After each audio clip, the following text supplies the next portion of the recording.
Big boss Malayalam season 3-ൽ മത്സരാർത്ഥിയെ എത്തി ശ്രദ്ധ നേടിയ നടിയും മോഡലുമാണ് സൂര്യ മേനോൻ. കേരളത്തിലെ ആദ്യ വനിതാ ഡിജെ എന്ന വിശേഷണം സൂര്യയ്ക്ക് സ്വന്തമാണ്. മോഡലിംഗാണ് താരം ഇപ്പോൾ കൂടുതൽ ശ്രദ്ധ കേന്ദ്രീകരിക്കുന്നത്.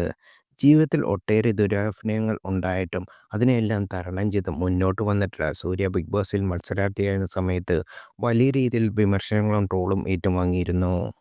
സഹമത്സരാർത്ഥിയായിരുന്ന നടൻ മണിക്കുട്ടൻ ഹൗസിൽ വെച്ച് തോന്നിയ പ്രണയത്തെക്കുറിച്ചും സൂര്യ തുറന്നു പറഞ്ഞിരുന്നു. എന്നാൽ സൂര്യയുമായുള്ള സൗഹൃദം നിലനിർത്തിക്കൊണ്ടുപോകാൻ മാത്രമേ മണിക്കുട്ടൻ ആഗ്രഹിക്കുന്നുള്ളൂ. ഇപ്പോഴും ഇരുവരും അവിവാഹിതരാണ്. ഇപ്പോഴിതാ വിവാഹം, പ്രണയം എന്നിവയെക്കുറിച്ചെല്ലാം മനസ്സ് തുറക്കുകയാണ് സൂര്യ. പ്രണയം തുറന്നു പറഞ്ഞതിൻ്റെ പേരിൽ എല്ലാവരും ചേർന്ന് തന്നെ ഞരമ്പ് രോഗിയായി ചിത്രീകരിച്ചുവെന്നും ബിഗ് ബോസിന് ശേഷമുള്ള അനുഭവം പങ്കിട്ട് സൂര്യ പറഞ്ഞു. അവിഹിതത്തിൻ്റെയും സിറ്റുവേഷൻഷിപ്പ് തുടങ്ങിയ പല ഷിപ്പുകളുടെയും കാലമാണിത്. ഞാനൊക്കെ 90s ഉള്ളതാണ്. അതുകൊണ്ട് ഇതൊന്നും എൻജോയ് ചെയ്യാൻ തോന്നിയിട്ടില്ല. ലെറ്ററിൻ്റെയും വഴിയോരത്ത് കാത്തിരുന്ന പ്രണയത്തിൻ്റെയും ടൈപ്പാണ്. എൻ്റെ മനസ്സ് അങ്ങനെയാണ്. ഇപ്പോഴത്തെ ആളുകൾ ഇതൊക്കെ എൻജോയ് ചെയ്യുന്നുണ്ടെങ്കിൽ അവർ എൻജോയ് ചെയ്യട്ടെ. ഞാൻ വിചാരിച്ചതുപോലെ എല്ലാവർക്കും വിചാരിക്കണമെന്ന് നിർബന്ധം പിടിക്കാൻ പറ്റില്ലല്ലോ. എൻ്റെ പ്രണയം ഏതാണെന്ന് എല്ലാവർക്കും അറിയാമല്ലോ.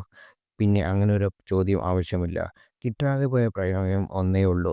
ലിവ് ടുഗെദറിനോട് ഇന്നും എനിക്ക് താല്പര്യമില്ല. കല്യാണം നല്ലത് വരികയാണെങ്കിൽ നോക്കും. കല്യാണം നടന്നെങ്കിലും ഇല്ലെങ്കിലും വിഷമമൊന്നുമില്ല. പണ്ടാണ് ഒരു നിശ്ചിത പ്രായമായാൽ കല്യാണം കഴിക്കണമെന്ന് നിർബന്ധിക്കുന്നത്. എന്നാൽ ഇപ്പോൾ അങ്ങനെയൊന്നുമില്ല. 60-ാം വയസ്സിലും 70-ാം വയസ്സിലും ഒക്കെ ആളുകൾ കല്യാണം കഴിക്കുന്നുണ്ട്. കല്യാണം എന്നത് യോഗമല്ല, തലവര എന്നൊക്കെ ഉണ്ടല്ലോ. അതുകൊണ്ടെങ്കിൽ നടക്കുമെങ്കിൽ നടക്കും, ഇല്ലെങ്കിൽ ഇല്ല.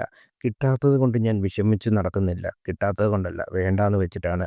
ഞാൻ പ്രണയിച്ച ആളെ കാണാൻ അവസരം ഉണ്ടായിരുന്നു. പക്ഷേ ഞാനായിട്ട് അത് ഒഴിഞ്ഞു മാറി. ഫ്രണ്ടായിട്ട് തുടരാമായിരുന്നല്ലോ എന്ന് ചോദിച്ചാൽ ഞങ്ങൾ പുറത്തു വന്നപ്പോഴത്തേക്കും തെറ്റിദ്ധാരണ പരത്താൻ ഒരുപാട് പേർ ക്യൂ നിൽപ്പുണ്ടായിരുന്നു. ആ ഒരു ട്രാപ്പിൽ ആളും പെട്ടു. പിന്നെ എന്നെ ഞരമ്പ് രോഗിയാക്കി എല്ലാവരും ചിത്രീകരിച്ചു. പക്ഷേ ഞാൻ അങ്ങനെ ഒരാളല്ല. ഒരാളോട് ഇഷ്ടം തോന്നി അത് പറഞ്ഞു, അത്രയേ ഉള്ളൂ. ഞാൻ സ്ട്രെയിറ്റ് ഫോർവേഡ് ആയിട്ടുള്ള പേഴ്സണാണ്. അത് തെറ്റാണെന്നും തോന്നിയില്ല. ഞങ്ങളുടെ സീസൺ ലൈവ് ആയിരുന്നില്ല. അതുകൊണ്ട് അവയിൽ പരുവത്തിലാണ് നിങ്ങൾ ഞങ്ങളുടെ ബിഗ് ബോസിൽ കണ്ടത്. സീസൺ 4 മുതലാണ് ലൈവ് വന്നു തുടങ്ങിയത്. അതുകൊണ്ട് പല കാര്യങ്ങളും തെറ്റായ രീതിയിൽ വെളിവന്നു.